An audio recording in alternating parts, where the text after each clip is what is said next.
नमस्कार, आप देख रहे हैं न्यूज इंडिया 56। आपके साथ में हूं वैशाली। आइए रुक करते हैं आज की खबरों की ओर। देश में शायद ही कहीं ऐसा होता हो कि राज्य और उसकी प्रवर्त संस्थाएं स्वयं ही मान्यता विहीन शिक्षा देकर बेरोजगार और अवसर की तलाश करते हुए बच्चों के साथ भ्रम फैलाकर धोखा करने लगे।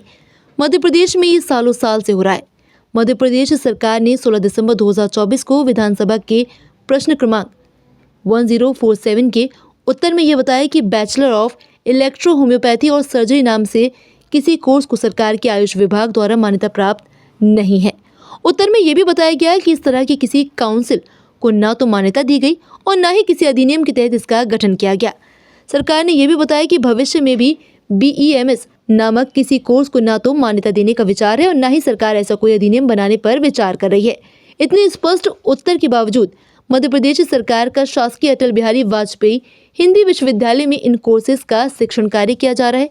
प्रदेश कांग्रेस विचार विभाग के अध्यक्ष भूपेंद्र गुप्ता ने बताया कि बच्चों को भ्रमित करने वाले ऐसे विज्ञापन भी विश्वविद्यालय द्वारा जारी किए जा रहे हैं, जिसमें बताया जा रहा है कि शासन ने इन कोर्सों को मान्यता देने का लगभग निर्णय ले लिया है। सैकड़ों की तादाद में इन कोर्सेज के समूचे मध्य प्रदेश और अन्य राज्यों में विश्वविद्यालय और उसके द्वारा चलाए जा रहे अध्ययन केंद्रों में धड़ल्ले से प्रवेश कराए जा रहे हैं। ये शासन के नाम पर निर्दोष विद्यार्थियों के साथ धोखाधड़ी का मामला प्रतीत होता है।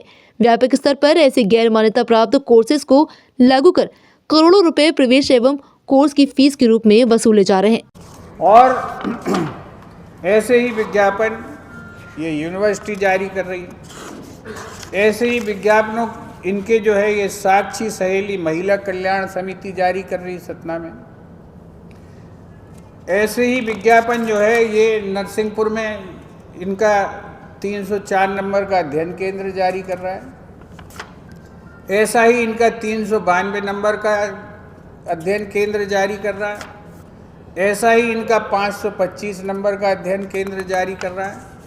और प्रदेश के बाहर और प्रदेश के अंदर ये देखें, ये विज्ञापन जो है 375 नंबर के अध्ययन केंद्र ने जारी किया। हजारों बच्चों को एडमिशन देके लाखों रुपए की फीस वसूली जा रही। ये बात मैं क्यों उठा रहा हूं? इसलिए उठा रहा हूं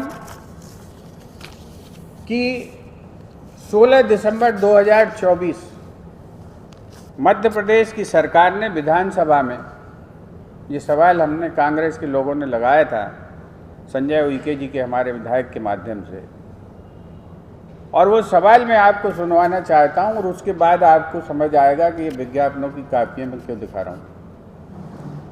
संजय उइके जी ने पूछा था कि क्या आयुष मंत्री ये बताने की कृपा करेंगे कि प्रदेश में विभाग द्वारा बैचलर ऑफ इलेक्ट्रो होम्योपैथी एवं सर्जरी की काउंसिल कॉलेज पैथी को मान्यता दी गई है? यदि हाँ तो किन किन काउंसिल कॉलेजों को कब कब मान्यता किस अधिनियम के तहत दी गई? यदि नहीं किया गया तो council of electro homeopathy system of medicine 32/1 MP Nagar Bhopal में किस आधार अधिनियम के तहत ये कोर्स संचालित किए जा रहे हैं? क्या विभाग BEMS को मान्यता देने अधिनियम बनाने का विचार कर रही है? इसमें सरकार के आयुष मंत्री श्री इंदर सिंह परमार ने जवाब दिया है, जी नहीं, ऐसी कोई मान्यता नहीं दी जा रही। दूसरे प्रश्न के उत्तर में उन्होंने कहा कि प्रश्नांश का के परिप्रेक्ष्य में खा का प्रश्न उपस्थित नहीं होता, अर्थात जब हमने मान्यता दी ही नहीं है तो हम ये कोर्स क्यों चालू करेंगे। और प्रश्नांश खा के परिप्रेक्ष्य में गा में भी प्रश्नांश उपस्थित नहीं होता।